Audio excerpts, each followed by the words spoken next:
26/11च्या हल्ल्यावेळी कोळी बांधवांनी दिलेली माहिती तत्कालीन गृहमंत्र्यांनी गांभीर्याने घेतली नाही। आमदार रमेश पाटील यांनी सभागृहामध्ये हा आरोप केलेला आहे। सागरी सुरक्षा विभागातील पूर्ण पदभरती कधी करणार?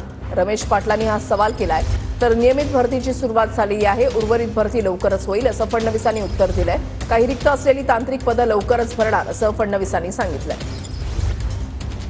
मी 2008 मध्ये तुम्हाला सांगतो, एक कृत्य असं झालेलं होतं की बॉम्ब ब्लास्ट होण्याच्या अगोदर 2 महिने ह्या कोळी समाजाच्या नेत्यांना माहिती पडलं। त्यांनी गृहमंत्र्यांना सांगितलं की बाबा हा तुमच्या अतिरेकी येणार आहे 2 महिन्यात, परंतु त्यावेळेचे गृहमंत्री आर पाटील यांनी सिरियस घेतलं नाही। कायमस्वरूपी सरळ सेवा कोट्यातून एकूण 162 रिक्त पदांपैकी 50% पदं म्हणजे 81 पदे भरण्यास शासनाने मान्यता दिली असून त्याची जाहिरात काढून त्या स्थानिक कोळी बांधवांना प्राधान्य देणार काय?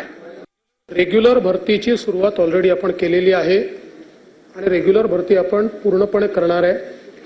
81 पदाची मान्यता रेग्युलर भरतीची दिलेली आहे, उरलेली पण आता पाईपलाईन मध्ये आहे। त्याच्यामध्ये फक्त रोस्टर तपासणी चाललेली आहे, ती झाल्यानंतर सगळ्याच पदांना भरण्याची मान्यता या ठिकाणी देण्यात येणार आहे। ही सगळी जी पदं आहेत ही टेक्निकल पदं आहेत। हा इंजिन ड्रायव्हर आहे, त्याला सागरी सुरक्षा पोलीस मध्ये असल्यामुळे त्याला समकक्ष केलेला आहे पोलीस उपनिरीक्षकाच्या। याचा अर्थ तो पोलीस उपनिरीक्षकाचं काम नाही करत आहे, तो त्या ठिकाणी बोट ड्राईव्ह करतोय।